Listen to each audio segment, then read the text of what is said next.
Hi, this is Scott Wilkinson, host of Home Theater Geeks. In episode 237, I chat with AVS Forum senior writer Mark Henninger about the biggest AV news stories of 2014. So stay tuned. Netcasts you love. From people you trust. This is Twit. Bandwidth for Home Theater Geeks is provided by CacheFly at CACHEFLY.com. This is Home Theater Geeks with Scott Wilkinson, recorded December 17th, 2014 for broadcast on Christmas Day. Episode 237, 2014, a very geeky year. This episode of Home Theater Geeks is brought to you by EnjoyTheMusic.com, the internet's leading information website for audiophiles interested in high-fidelity audio, high-end equipment reviews, and downloads. If you care about high-quality audio, visit EnjoyTheMusic.com. Ho, ho, ho! Merry Geek Christmas and Happy Geek Holidays, everyone. Scott Wilkinson here, the Home Theater Geek, otherwise known as Geek Santa, and editor of AVSForum.com. This week's guest geek is my cohort in crime at AVS Forum, Mark Henninger, senior writer and social media manager. Hey, Mark, welcome back to the show. Hey, Scott, thanks for having me. I'm going to be the home theater Grinch this year. That's Very good, very good. You're looking great in your Eagles Santa hat, by the way. Yeah, well, go Eagles, I guess, right? yeah, that's what's required of you when you live in Philadelphia. Absolutely. Yeah, okay. All right. Well, I don't follow. Sorry. Well, but if you look it up, you'll see that Philadelphia sports fans and Santa Claus have a unique relationship. Really? Okay. Well, I'll have to look that up. Anyway, so yeah, you're looking fine in your Eagles Santa hat, and I'm trying to look my Santa best for this very special episode of Home Theater Geeks, which is being pre-recorded for playback on Christmas Day, which is a Thursday, which is the normal time for Home Theater Geeks. But I know I won't be working that day, so I'm happy to be here pre-recording it and having the whole Santa thing going on. So those who are tuned in live at live.twit.tv today, December 17th, or logged into the chat room at irc.twit.tv can post questions for us as we go. And in fact, that's part of today's show, is we want to answer questions from you, the viewers and listeners. I've also assembled some questions from AVS Forum to talk about. But I want to start by really sort of talking about the year gone by. Isn't it the right time to do that here, right at Christmas time and right before the new year? We've had an amazing year, 2014, in terms of home theater geekery. And I wanted to bring Mark on to sort of talk about some of those big stories. And there were a few. Mark, would you agree with me that probably the biggest one is the appearance of Dolby ATMOS for the home? On the sound front, it's by far the biggest story, and it's one of those things. I've been saying that it's really the biggest advance in audio since surround sound was introduced. Surround sound itself.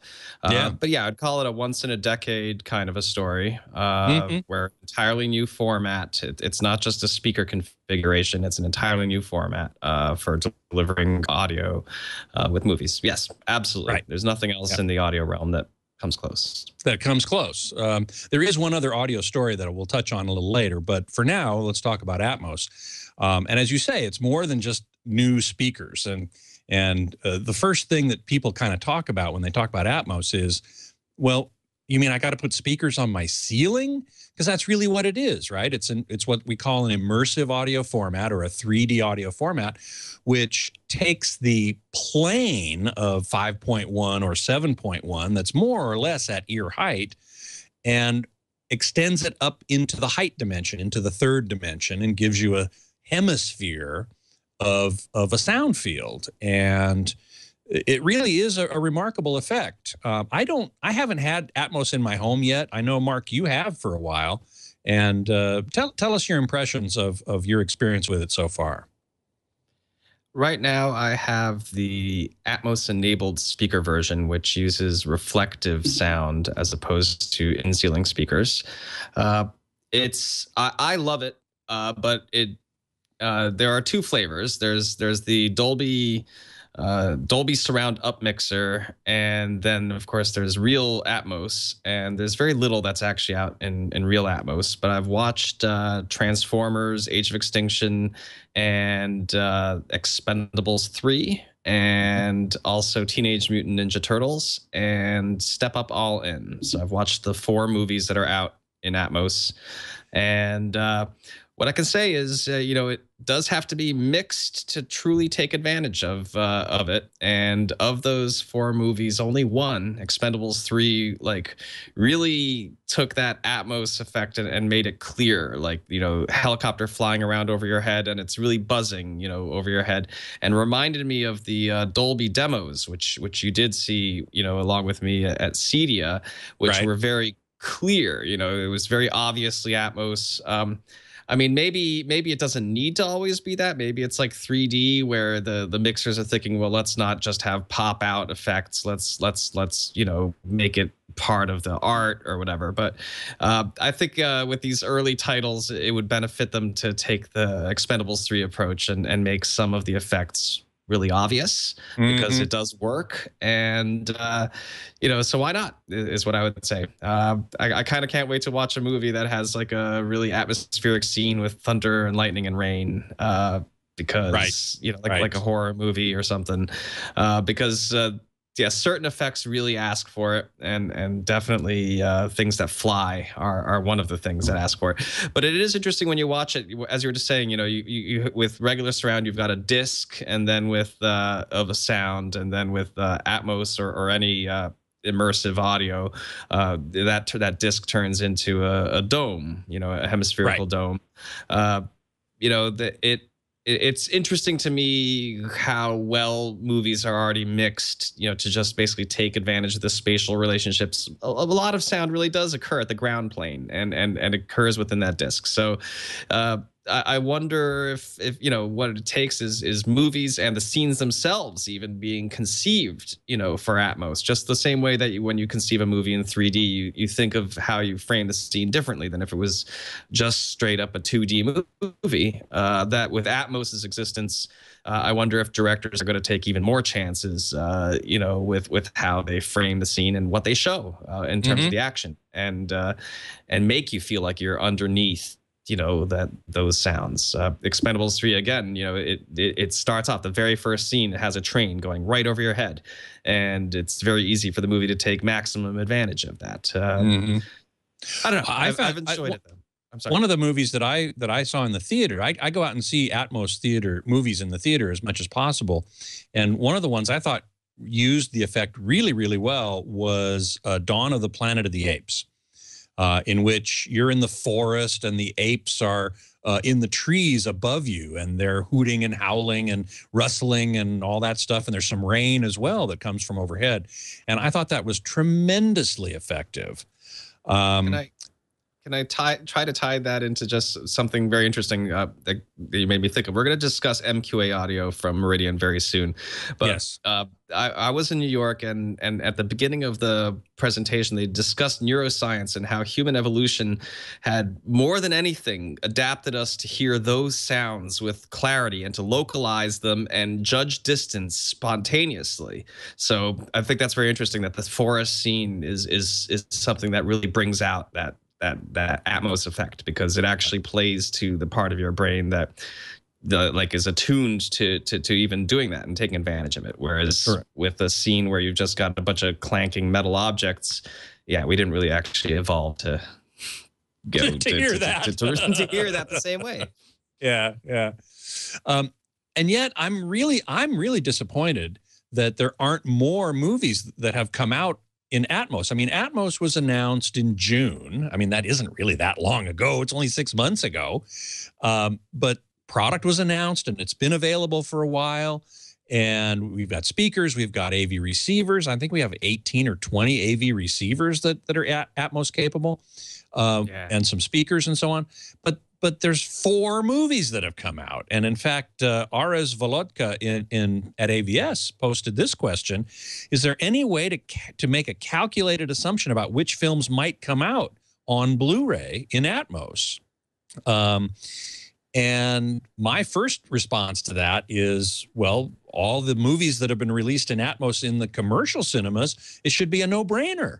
They should have all been put on Blu-ray and made available for the holiday shopping season, but they weren't, and I have no idea why that is. Strongly agree. I mean, specifically Planet of the Apes. Like you said, that would have been great. Gosh, you know, that's something that I really think we're going to have to ask Dolby when we're at CES. And you bet we will. Absolutely. Of course, though, Dolby doesn't have anything to say about it. It's up to the studios. Ares Volodka said, I've noticed there are several brands of Blu-ray disc manufacturers that will and some that won't. Are any of them tied exclusively to specific studios? I don't know the answer to that question. I think the answer is probably no. Although maybe Sony has their own manufacturing. Maybe some of the really big studios have their own manufacturing. I don't know. But I can't imagine any studio that has done any Atmos movies for the commercial release would even consider not releasing it on Blu-ray. I mean, it's just more income for them. So I sure hope the floodgates open next year. That's all I can say. We want to make sure that everybody understands that you do need speakers, extra speakers, and those can either be actual speakers on the ceiling, or they can be what are called Atmos-enabled speakers, which shoot the sound upwards. They're basically extra speakers sitting on top of your speakers that are normally around you in a 5.1 or a 7.1 format configuration. And then they shoot upwards towards the ceiling, and then that sound reflects back down as if you had speakers on the ceiling. Now, that requires that you have a flat ceiling and a fairly reflective ceiling. So if you have a lot of acoustic treatment up there, or you've got vaulted ceilings or something like that, that won't work. And then you really do need to put speakers in the ceiling. The other thing you need is an AV receiver or a pre-pro that can decode the Atmos soundtrack on the 4 Blu-rays that are available so far, but the others that will become available, I'm sure. The good news is you don't need a new Blu-ray player. Atmos will play straight out of any modern, up-to-date Blu-ray player. You better make sure that the firmware is the latest version and so on. But if you've got all of that, then you don't need a new Blu-ray player. So the other thing about Atmos that I would love, Mark, for you to tell us about is this thing called Dolby Surround, which is an up-mixer that takes a 2-channel, even a mono signal, or a 5.1 or a 7.1 from a regular Blu-ray or CD or whatever, and expands it into this dome, into this hemispherical sound field. What I've heard of it in demos has worked really well. And I know you've played more with it since you have a system in your home now. Tell us your experience with it. I'm using Dolby Surround upmixing on a regular basis to listen to music. And Dolby made a decision that it would replace everything. I mean, you literally, that's what you get when you choose Dolby if you feed it a stereo source. No more PL2 and Dolby whatever, you know, PL2X or Z or whatever. Yeah.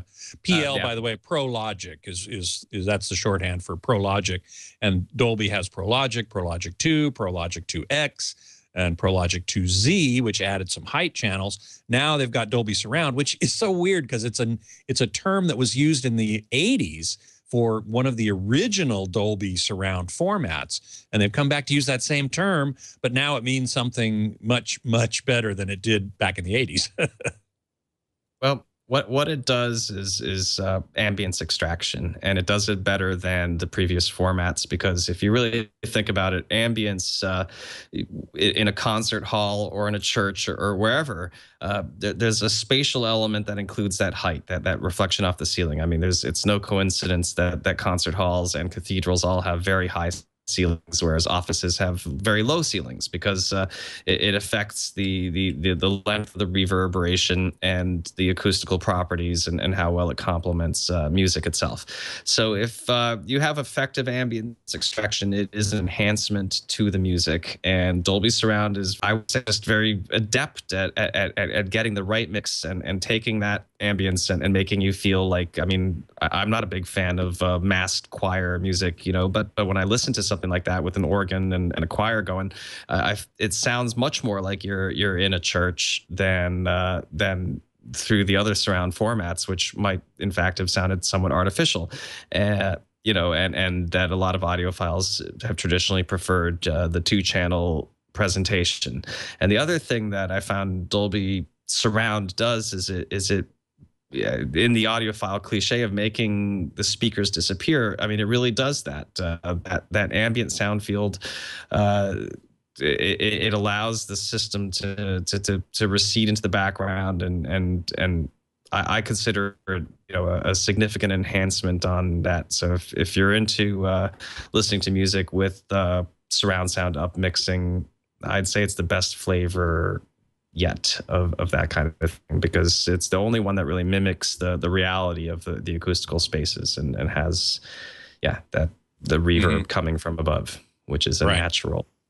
It doesn't make sounds fly around over your head. That's not what it does. Right. As you say, ambience extraction. Yes. In fact, Beatmaster in the chat room is asking, how far is the adoption rate for Atmos extension speakers with known brands? I worry about using different drivers in my setup.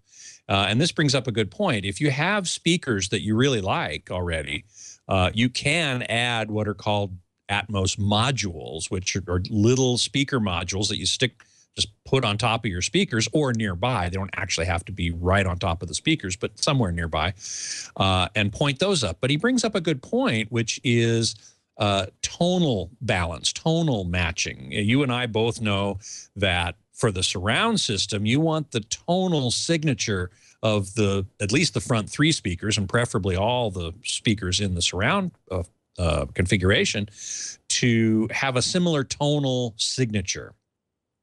And the Atmos enabled speakers that shoot upward, or the modules, you might buy them from a different manufacturer, because there aren't very many that are made so far. We have, let's see, Atlantic Technology makes one, Klipsch, or is it Kef? I think it's Klipsch. Kef makes them. It's Kef, sorry, it is Kef. Okay, Kef makes one. And so that brings up the question of tonal balance or tonal matching. And how important is that, do you think? Well, it's very important, but it's equally important that you be willing to use EQ, room EQ, when you set up a system like this, because there are 2 things going on. There's the head-related transfer function, which is a little circuit that Dolby puts in there, and I guess they patented it, but the technology has predated Atmos, and it's got a notch and a bump in the frequency response that's supposed to relate to how sound changes when it reflects off of your shoulder and then into your ear. And the idea behind having that circuit in there is to prevent you psychoacoustically from hearing the sound leaking from what would be an ear height driver, even with controlled directivity. You know, some sound leakage could come out of it, and you stop having the illusion that it's coming from the ceiling because of the precedence effect. So here, Dolby is fighting against you localizing that reflective sound from coming from where it's actually coming from and hearing it coming from the ceiling. Once you've actually reflected it off the ceiling, the room is having a significant effect on the final sound. That, and there's a notch filter, you know, or whatever, the circuit on top of that. So it's not going to be a precise match to the driver in that surround speaker anyway. It's a different sound.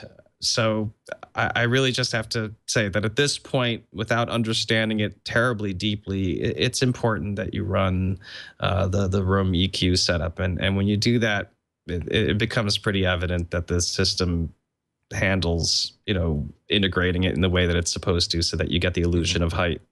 In other words, I don't think it's important to have the drivers match, but some people think it's very important. Andrew Jones certainly thought so with his Pioneer speakers and used the exact same concentric driver, for the forward facing and the upward facing, and basically for every speaker, you get your highs and your mids from the exact same driver.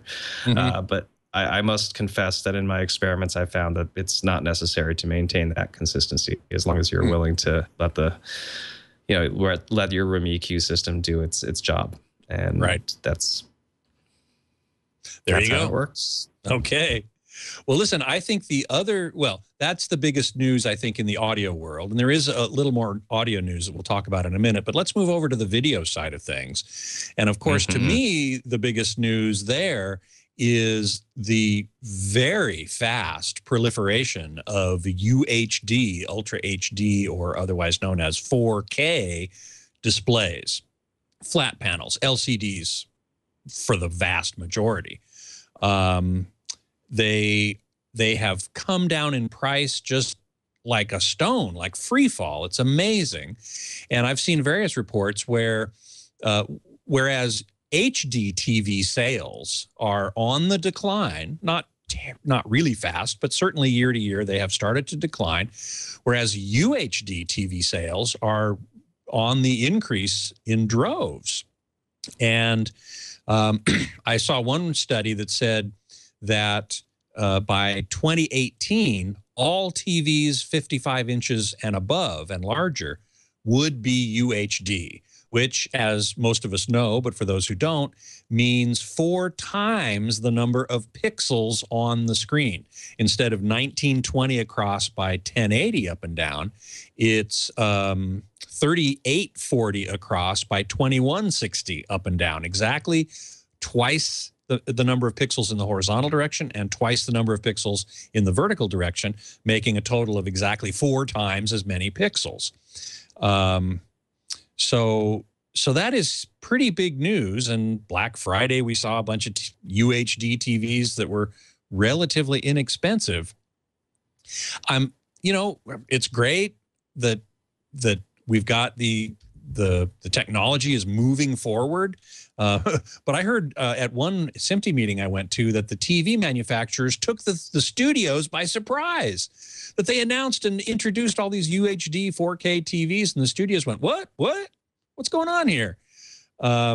So my opinion is that it was kind of premature, but the manufacturers, I think, decided they really needed something to sell more TVs. What's your take on this massive explosion of UHD TVs this year?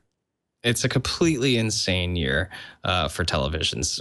First of all, let's acknowledge that plasma truly died this year. I mean, it started dying last year, but it absolutely died this year, and part of it has to do with the resolution gap. UHD TVs took over where people thought, I think a year or two ago, they thought that OLED was going to be in this spot. I don't think anybody predicted that LCDs would suddenly be curved and come in every imaginable size and flavor, but with one consistent thing, which is it has to be UHD or 4K, or else, people have started to view it as obsolete. But it's a well-known consumer habit that people buy into larger pixel counts. It happened in the digital camera wars. And you, being a professional photographer, know this all too well. Absolutely. People respond to pixel count, and that led into the cell phone cameras. I mean, as you know, at this point, you get quite an amazing camera in your cell phone because people demanded that, as well as the screen. People are used to getting beyond 1080p on their phone now. So yeah, it seems unsustainable to try to sell 1080p at all. And I have definitely read some figures that this very last quarter, UHD TV sales have skyrocketed. And so you would say that, yes, the format's got traction, and I'm not surprised that, the Blu-ray Disc Association and the studios and the guys who need to put the servers together to stream it, all that, are saying, whoa, I can't believe, you have product out there. We have customers demanding this stuff, and we weren't ready. We thought this was going to ramp up, Yeah, over time, over some period over of time, time. not just be a sudden, thing. Well, speaking of content, we didn't have much for a lot of this year, but slowly things have started to roll out. Almost all of it, in fact, without question, being streamed. We've got Netflix with 4K material. We now have YouTube, that we've had that for a while. Amazon Instant Video has come on board. Sony Video Unlimited is now offering quite a bit of 4K material. It used to be only for their server, which would only work with the Sony TV. But now they've opened that up this year so that the stuff still gets downloaded to their server, but it will play on any suitably equipped 4K TV. By that, I mean, it's got to have this copy protection called HDCP 2.2. And if the TV has that, then the Sony server will now play to it. MGO is another service that's starting up 4K. DirecTV is going to be streaming. They're not going to be sending it by their satellite signal just yet, but they certainly are streaming it. And most of them say that you need 25 megabits per second or more of bandwidth, internet bandwidth, coming into your home in order to stream this 4K. Now, that's pretty high compared. I don't know what the per capita bandwidth is in the U.S. now. I'm pretty sure it's less than that. Maybe somebody in the chat room can help me with that. I don't know if you know, Mark. What's that? Oh, the per capita bandwidth in the U.S.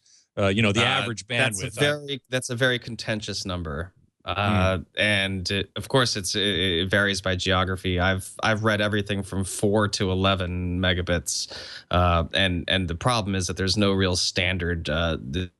All those numbers come from private companies and those bandwidth meters. So I'm not willing to put a number on it. I'll just say that makes sense. There have been estimates, and none of those estimates are 25 megabits. And none of them are 25. Now there's a service that's coming online, hasn't been launched quite yet, but it's almost there, called Ultraflix, which claims that they can do it at 6 megabits per second. Now that's pretty amazing. And they're using the new codec, as most of these services are, which is called HEVC, High Efficiency Video Coding, also known as H.265, which supplants H.264. Talk about alphabet soup. YouTube and perhaps a couple others are using a different codec called VP9, which was developed by Google. And of course, your TV needs to have apps with these codecs built in order to receive and decode. But Ultraflix at 6 megabits per second, I mean, I can't imagine that it's going to look very good because it's so heavily compressed. Well, what happens there is scenes that are relatively static will look very good, but I think action movies are going to suffer. Right. I totally agree.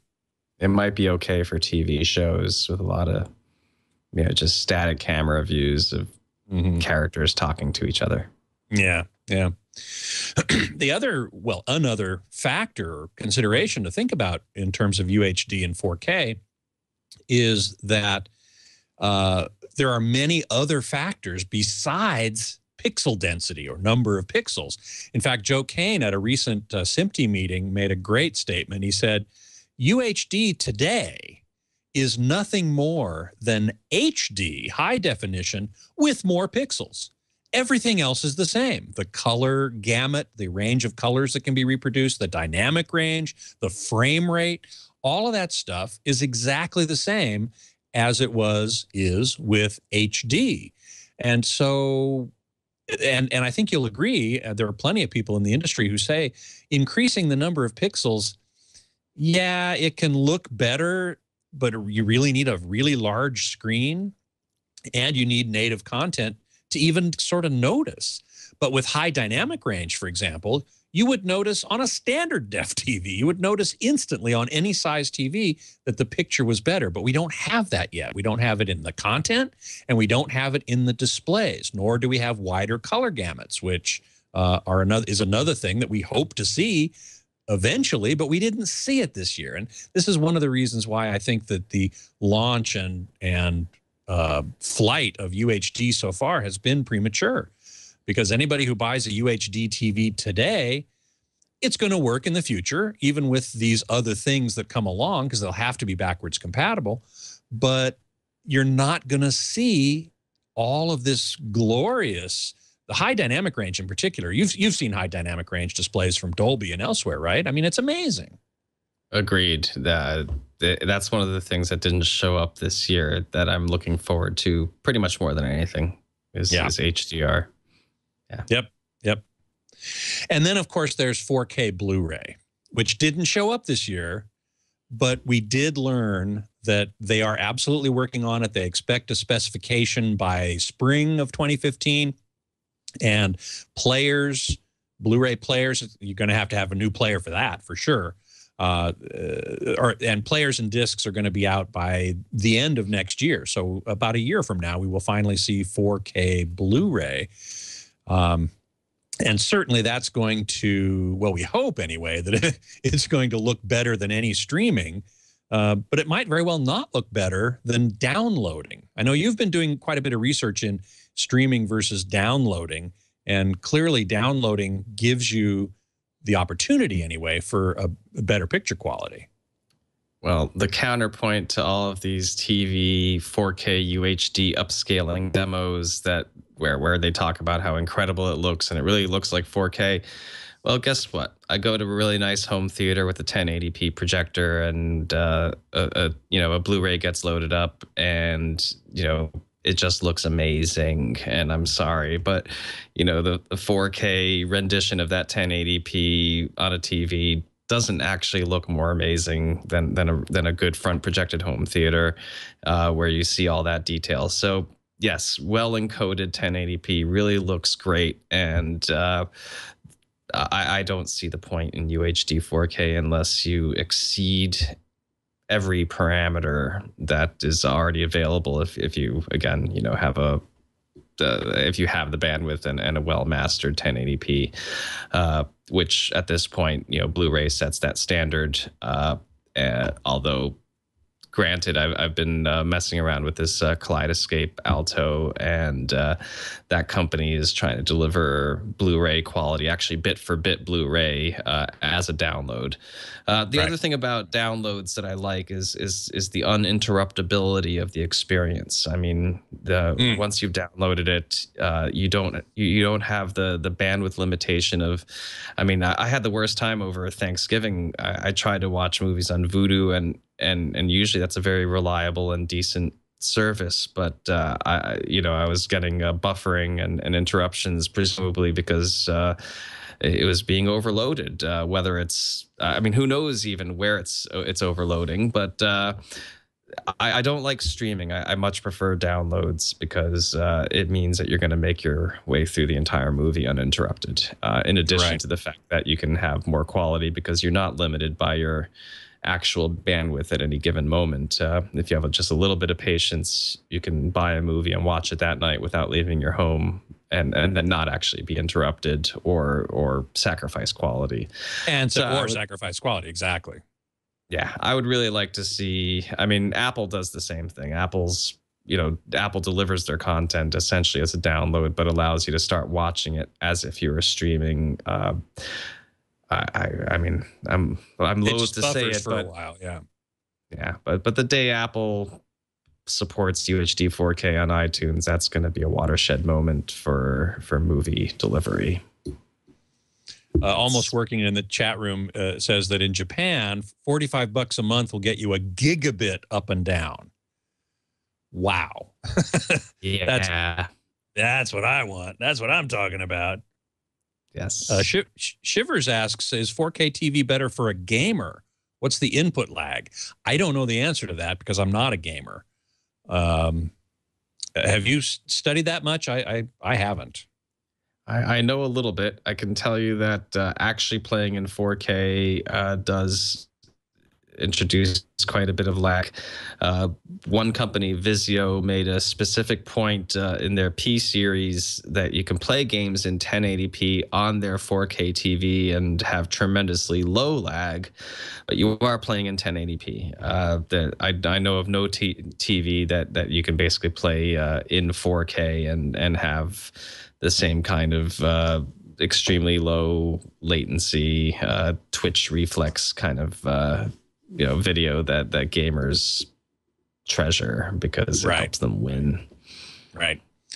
And then the final point I want to make about UHD here is that we have a new HDMI standard, the connector that connects your Blu-ray player or streamer, whatever source device, to your TV. We have HDMI 2.0.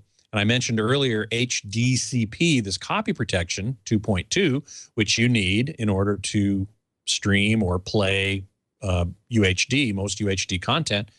But the problem is that HDMI 2.0 basically comes in two flavors, two different speeds. You have the speed of 10.2 gigabits per second, which is what HDMI 1.4 used. And then you have a maximum, you have the potential to do 18 gigabits per second. The problem is, and people should know this, which is why I'm bringing it up, that you cannot at present have HDMI 2.0 18 gigabits per second and HDCP 2.2. If you want them both together, you have to, at the moment, have the slower HDMI speed, which will not support all these extra things we've been talking about in terms of higher dynamic range, wider color gamut, greater frame rate, all that kind of stuff. You're not going to get it with that slower HDMI 2.2. And you can't have the faster bandwidth with this copy protection that's required by the studio. So we're in a catch-22 here. And this is another thing I'm hoping next year that they sort this, and it's a hardware problem really, that they sort it out and get it together so that we can have that high bandwidth HDMI and the copy protection at the same time. It's like, you know? We have to have that, and because yes, I otherwise we're, as you said, in Joe Kane's world of just more pixels, and it should be more than just more pixels, especially on the color gamut front. Yep, and the dynamic range front. And the dynamic range front, yes. Yep, absolutely. And I think every AV, fiend that I know wants to see video go to at least 10-bit, if not 12-bit, because... Yep.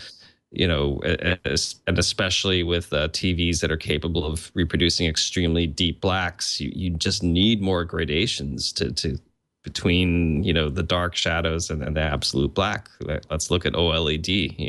You can't just jump from dark gray to black because there's really actually a whole bunch of more information in there. And right. That's one of the problems that I understood from my photography background, that it's in the shadows. That's why you get banding effects, because there's plenty of bandwidth up high where things are bright. It's in the shadows where there isn't enough bandwidth to have it be smooth. Exactly. Well, you mentioned OLED, and that's the next subject I want to cover. But if you'll forgive me for taking a moment, I would like to thank our sponsor for this episode, a new sponsor, and one who is particularly appropriate for home theater geeks, and it is enjoythemusic.com. Now, if you love high-fidelity audio, and who among us doesn't, or you consider yourself an audiophile, you have to check out enjoythemusic.com. You get daily news and updates, including all types of gear, recording techniques, and industry news. You can read reviews of the latest equipment, such as speakers, amplifiers, cables, headphones, turntables, and more. And if you love to tinker or fix equipment, and there are plenty of DIYers listening to this show, Enjoy the Music's DIY audio articles are written by experienced professionals in the audio field. Each project even includes a difficulty rating, so you can tell ahead of time if it's something that is within your experience level. Their high-end audio manufacturer links provide easy access to quality products from A to Z. You can also tune in to enjoythemusic.tv for live performances, such as behind the scenes of the Blues Masters at the Crossroads concert. Very cool. If you really care about high quality audio, visit enjoythemusic.com. And don't forget to sign up for their monthly newsletter where you'll get site updates, new equipment reviews, show reports, and more.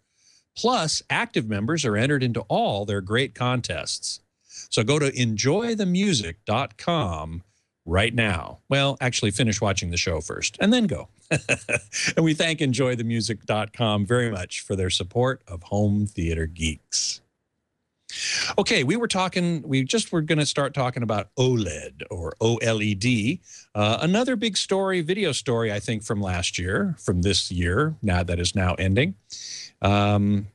We saw some OLED TVs come on the market. LG is really the only company that's pushing it to any great degree. Samsung came in and then kind of backed off.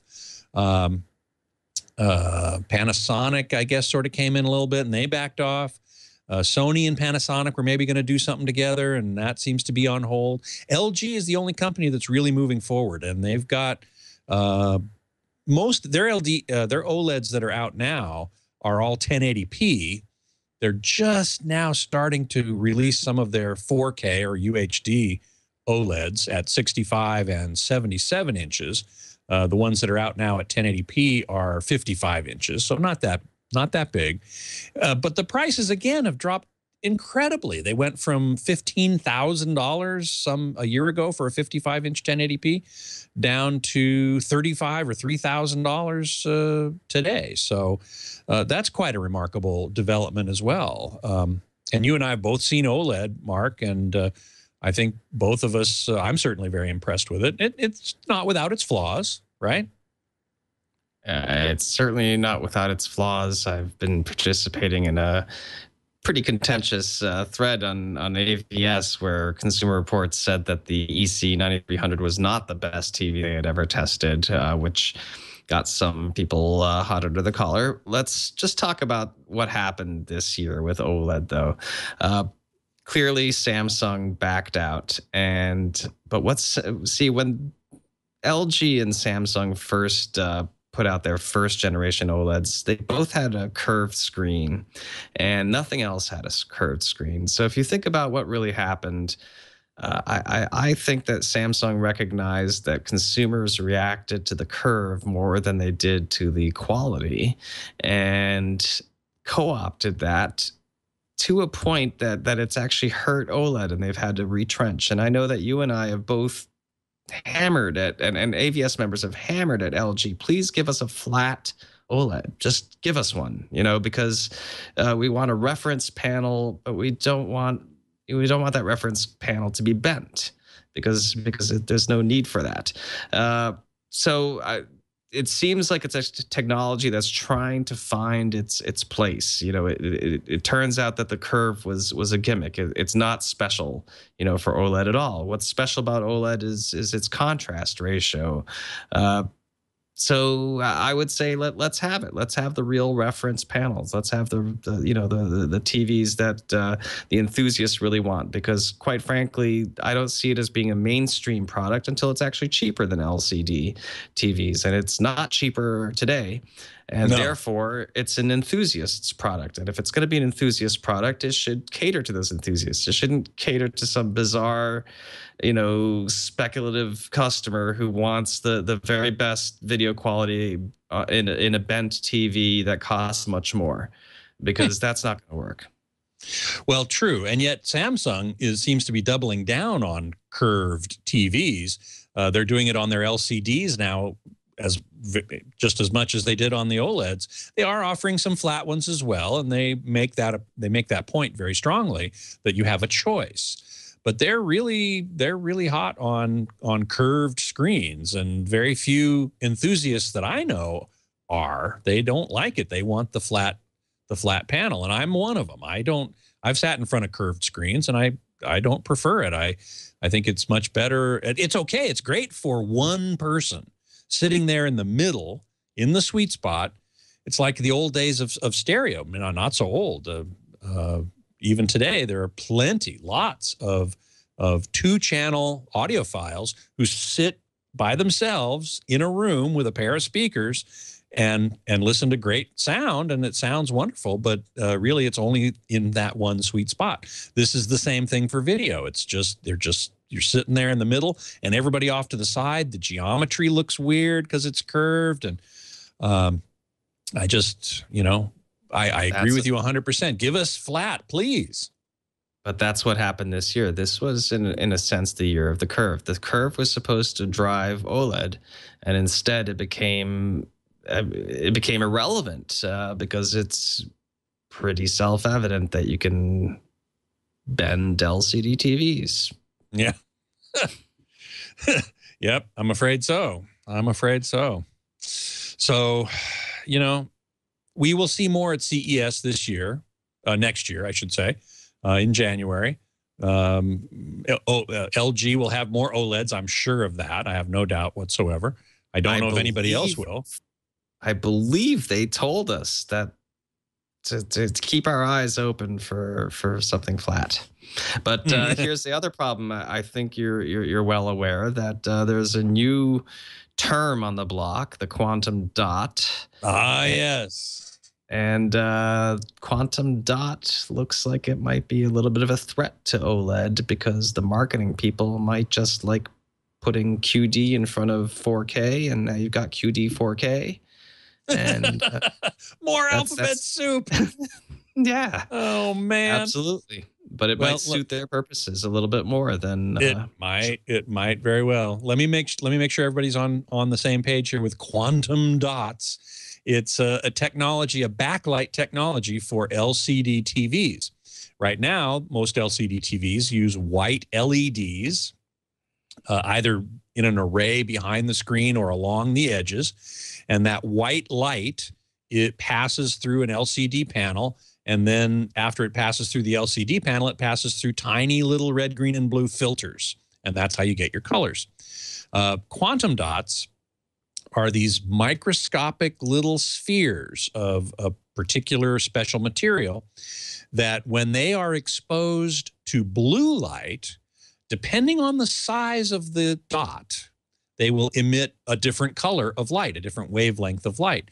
And so it's very easy, relatively easy, to make these tiny little dots that are of the exact size to reproduce or to glow, to emit red light when exposed to blue light, or green when exposed to blue. So these quantum dot TVs are, instead of having white LEDs, are going to have blue LEDs. And the blue light from the LEDs stimulates these quantum dots to glow green and red. And then there's not all the blue light from the LEDs is absorbed by these quantum dots. So the leftover blue light that isn't used to stimulate the red and green combine with the red and green and form white. And then that white light goes through the LCD panel and then through the little filters, and boom, you have your TV. Now, LG just announced that the next year in 2015, they will have an LCD TV using quantum dot technology. It's not brand new. Sony had one a year or two ago, and then it was quietly sort of replaced with more conventional backlighting. But LG is going gangbusters, and I believe at CES we will see a ton of LCD TVs using these quantum dots because they're said to be more efficient power-wise, which is a good thing. It's easier to make blue LEDs than it is to make white LEDs. There are fewer toxic chemicals involved. LG makes a big point of the fact that their quantum dots have no cadmium in them, for example, which is a bad pollutant. So there are a number of reasons to use quantum dots, and the technology now is seemingly mature enough that they can use them. So we will see a lot of that, I predict, at CES. We will see a lot, and LG was the first out of the gate to announce it. And it's the good thing about quantum dots is that you can tune those little tiny spheres to emit red that's outside the current boundary of what we think of as red, and outside the boundary of what we think of as green. And the blue LEDs can be made so that you widen the color gamut. And my first thought about that was, well, yeah, but then you're combining it into white and then you're passing it through filters. But I talked to Bob Heron today, Robert Heron, who is in our cadre. And he said, no, I thought it wouldn't necessarily make that much difference. He said, no, it made a big difference. You really can see a wider range of colors, even if you're using the same filters, because the white light coming through those filters is a wider gamut to begin with. So that might well get those TVs to that wider color gamut that is one of the things we hope for UHD. So Mark, you and I are in the next month are going to get a chance to really dig deep into this quantum dot thing and see what it's all about. I'm looking forward to it. Yeah, for sure. You know, here's the thing. AVS members are going to hate this, but as you know, the vast majority of consumers do not get their TVs calibrated, and a lot of people do like vivid mode, and this is just going to take that up one step further. You're right. Even more You're vivid. Exactly right. Yep. It's going to be even more vivid than current vivid mode, and a lot of people do like it. Those who are not enthusiasts, who do not particularly care about accurate color. They just want more color, and this quantum dot technology is going to give it to them.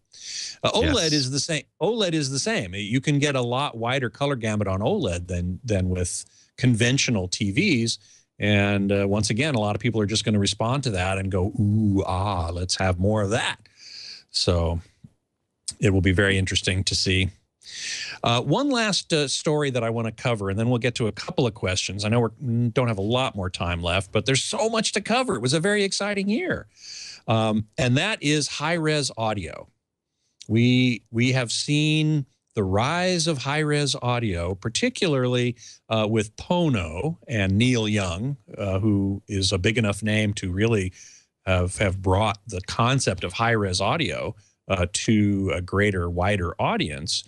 We also have HD tracks where you can download high-res audio, iTracks and AIX Records. My friend Mark Waldrop runs those organizations.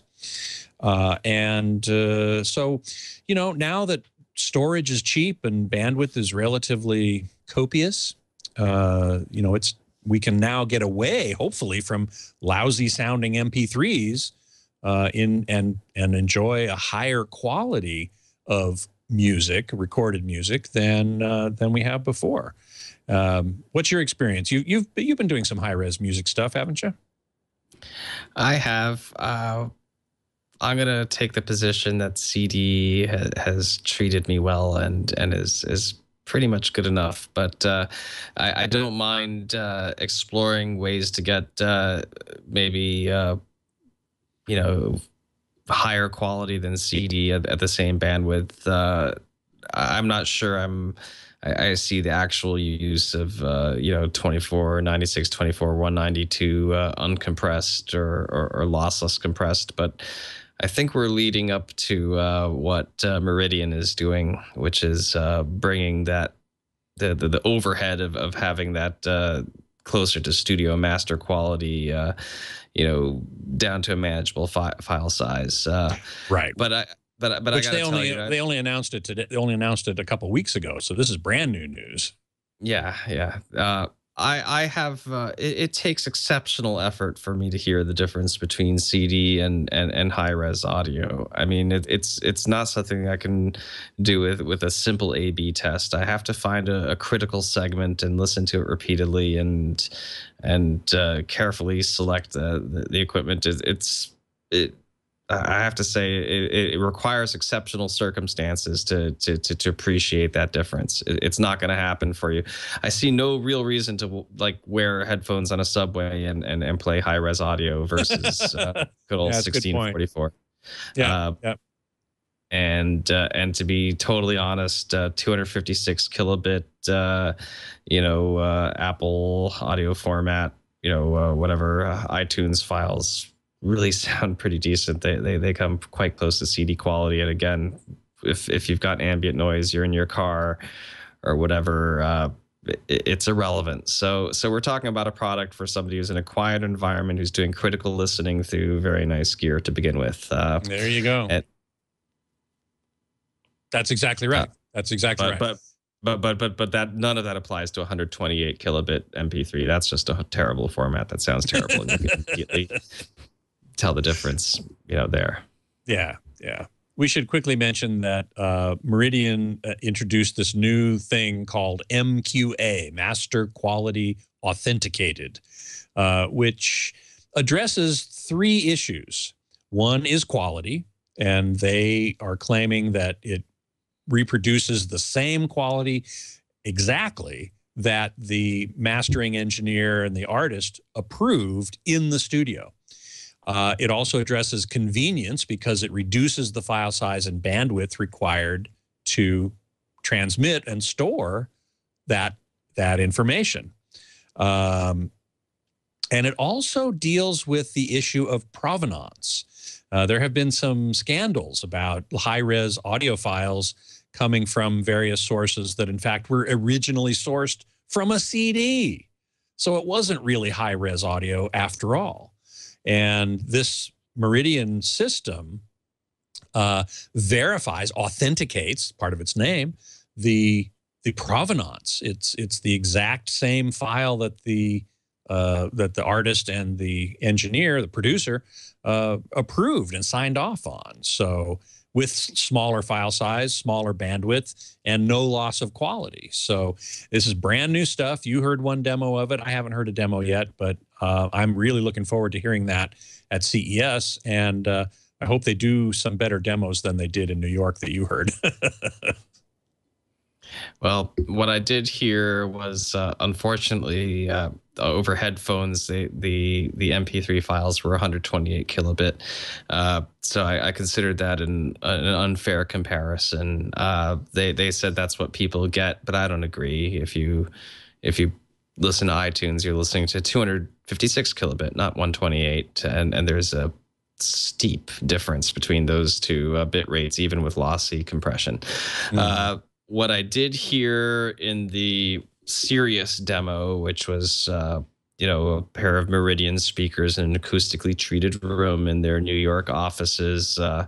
We heard some Bob Dylan, we heard some Daft Punk, and we heard some classical music that I don't recognize. Was some exceptional sounding audio. But I'm always thinking to myself, I've been to enough high-end demos, audio shows and such. I'm always asking, am I hearing the quality because of the format?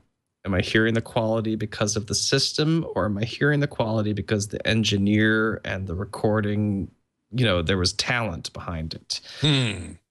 That's a great point. Yeah, and very often, and they'll tell you at any demo of a high-end system that they choose the music carefully, that they know that it's a high-quality recording to begin with. And I've made a habit of buying music that I hear in these demos and bringing it, when I'm at home and listening to it through my system. And I'm frequently surprised at how much the recording itself has to do with that experience that you have of, whatever it is that they're conveying, the dynamic spaciousness, audio purity that I would defer even to the to whoever's doing the mix and the production before I start giving credit to an audio format. I would defer really to the producer and then to the speakers and then to the amplification and maybe then to the format, unless we're talking about a flawed format, a bit starved, too little bandwidth MP3. Right. But once you get to a certain point, and CD to me is right around that threshold point, there are many other factors that can make something sound good. So I really do, I agree. I have to hear a much better demo. Yeah, which hopefully we will at CES. Let's get to a couple questions from AVS that were posted there in the thread that I posted a day or two ago. Bib asks, he installed a 7.2 sound in his theater room, really love it. And he went to look for 7.1 Blu-rays that have an actual 7.1 soundtrack on them. He says in 2013, there were 115 he could find. In 2014, there were only 42. He asks, what happened? I don't know. I honestly don't know the answer to that. Do you have any insight into that? I mean, studios, I guess, just decided that 7.1 was not necessary. I have one insight. Atmos maybe happened. Maybe they're just waiting for, yeah, there you go. They said, Yeah, well, why should we do that? As you noted, quite a few movies came out in theaters in Atmos, just not on disc. Right. And if it doesn't come out on disc with an Atmos mix, then it's coming out in 5.1. It's not coming out in 7.1. But if it came out in Atmos, it's automatically 7.1 or however 0.1 you've got. However many speakers you've got. Yeah, exactly. Yeah. So I think that maybe what you're seeing is, you know, and I mean, I hate to say it, I love Dolby and whatnot, but we know that DTS is actually the heavyweight when it comes to soundtracks on Blu-ray discs. At this point, yes, but they've got their own surrounds or immersive audio format that has been rumored for a long time, and I know they were working on a foundational technology called MDA, multi-dimensional audio, and I'm hoping we hear something about that at CES as well, but they've been pretty quiet on that front up till now, and Dolby's gotten a big head start as a result. Agreed.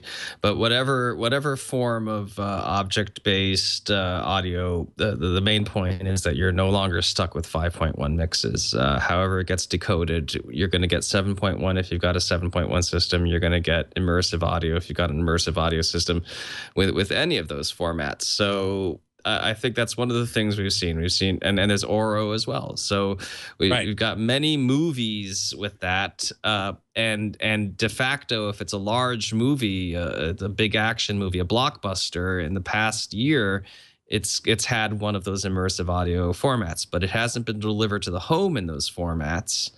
And so what you're getting, I think, instead is just a 5.1 mix, because nobody is sitting there saying, I'm going to figure out how to take that immersive audio mix and make it 7.1, which is now basically a dead format. Yes, indeed. Eclipse GT asks a couple questions. One is, we've heard a lot about quantum dots. How effective is this new technology? Can quantum dots really push LCDs out to the what's called Rec 2020 color gamut? And we talked about quantum dots a little while ago, and the answer is it is potentially possible to reach 2020, which is a very wide color gamut.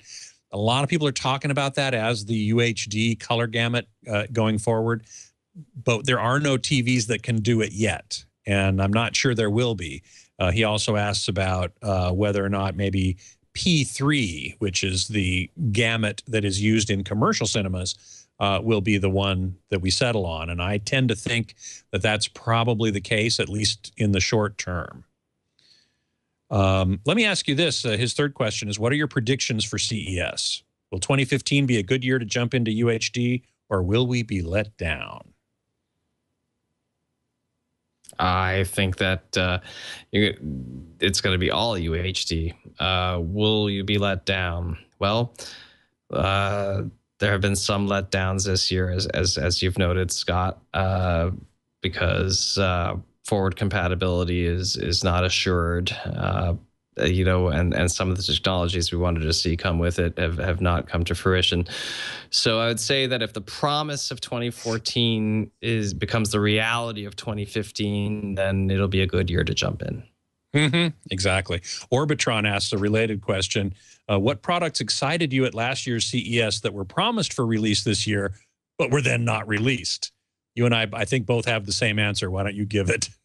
Yes, we do. The Vizio R, the great HDR TV that could get to who knows what percentage of Rec 2020 and cover all of the P3 gamut. Yeah, that I believe TV it was. I believe it was 80% of Rec 2020, and more important to me was that it was a true 10-bit TV that implemented Dolby Vision high dynamic range. And looking at content that was graded for that color gamut and for high dynamic range was just absolutely stunning. And they said last CES that it was going to come out by the end of this year, and now they've bumped it into 2015. And so we hope to see it. Absolutely. And it was also the biggest TV at CES last year, the 120-inch. 120-inch. Yeah. So, you know, when I saw that TV, I thought that's a TV that you could build a home theater room around. You know, that's how much of the future it represented. But it doesn't exist, so it's not the future yet. Well, it does exist. We just can't buy it. Yes. It exists as a concept, like a concept car a concept car, exactly. Well, you know, I'm still hoping that we'll see it in early 2015.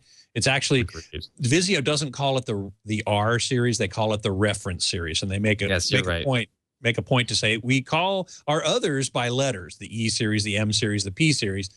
But the reference series, we don't call it R, it's reference series. Okay, fine. I'll give you that. No problem whatsoever. I don't think that'll work on the forums, though. Yeah, right. Everyone's going to call it an R series anyway. And interestingly, Vizio is not going to be at CES this year. So we won't see anything new from them. But hopefully we'll see the reference series, you know, early in 2015. I'm certainly looking forward to it. Okay, let's see here. Another question or two. Hyde F. Paul asks, which of the following attributes are hardware or software dependent inside the TV? And he asks about 4K resolution, the bit depth, 10, 12, 16-bit, the color space, high frame rate, high dynamic range, and the color gamut. Well, the resolution certainly is hardware-based. I mean, you got to have a panel with that number of pixels on it and the electronics to drive that many pixels. So that's hardware based. I think bit depth is too, wouldn't you say? There's nothing there that's software based. Right, exactly. All that stuff is hardware based. Yeah, motion interpolation is software based. So that, you know, the upsampling is software based, but yeah, everything you discussed there is basically, hardware display hosted. Yeah, I would agree.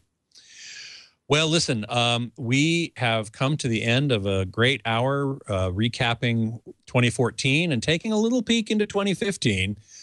Next month both of us will be at CES, and we will be covering it like mad on avsforum.com. I will also be recording video interviews at the booths of some of the major companies, Panasonic, Sony, Sharp, and DTS. I'm working on getting an interview with them as well because I want to hear what's up with them. So be sure to tune back here at January 8th is when my CES report will be on Home Theater Geeks, but also be sure to tune in to avsforum.com for all the coverage that Mark and I will be posting there over the week in Vegas. So, Mark, thank you so much for being here. It's getting kind of late for you, but I do appreciate you staying up and wearing your Eagles Santa hat for us. Thanks. My pleasure. Go Eagles. And I can't wait for CES. I'll be covering audio to the greatest extent possible. And yeah. And there'll be plenty of it to cover, I'm sure. For sure. Both Mark and I can be found, of course, at avsforum.com. You can email me at scott@twit.tv, and you can follow me on Twitter at htgeekscott, and you can also follow Mark on Twitter at avsforum. And you can always find previous episodes of Home Theater Geeks right here at twit.tv/HTG, and on our YouTube channel, youtube.com/twit Home Theater Geeks, youtube.com/twit Home Theater Geeks.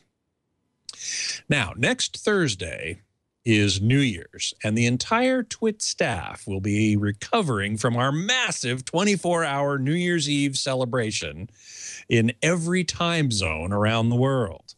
You can join the fun by going to live.twit.tv anytime from 3 a.m. Pacific, 6 a.m. Eastern Time, or 1100 UTC on New Year's Eve, December 31st, all the way to the same time, 3 a.m. Pacific, 6 a.m. Eastern, 1100 UTC on January 1st. And you will see a bunch of TWiT hosts. I will be there. Leo Laporte will be holding court. There will be a ton of stuff going on for all of those 24 hours as we celebrate the new year that travels around the world. It's really going to be a great bunch of fun, and I do hope you will join us for it. Then, of course, it's off to CES, and we will be bringing you tons of coverage from there as well. So I do hope you will join us for New Year's and for CES. And in the meantime, I want to wish you a Merry Geek Christmas, a happy Geek holidays, Greek holidays too, and a happy Geek New Year. Everybody, thanks so much for a great 2014, and I will see you in 2015. Geek out.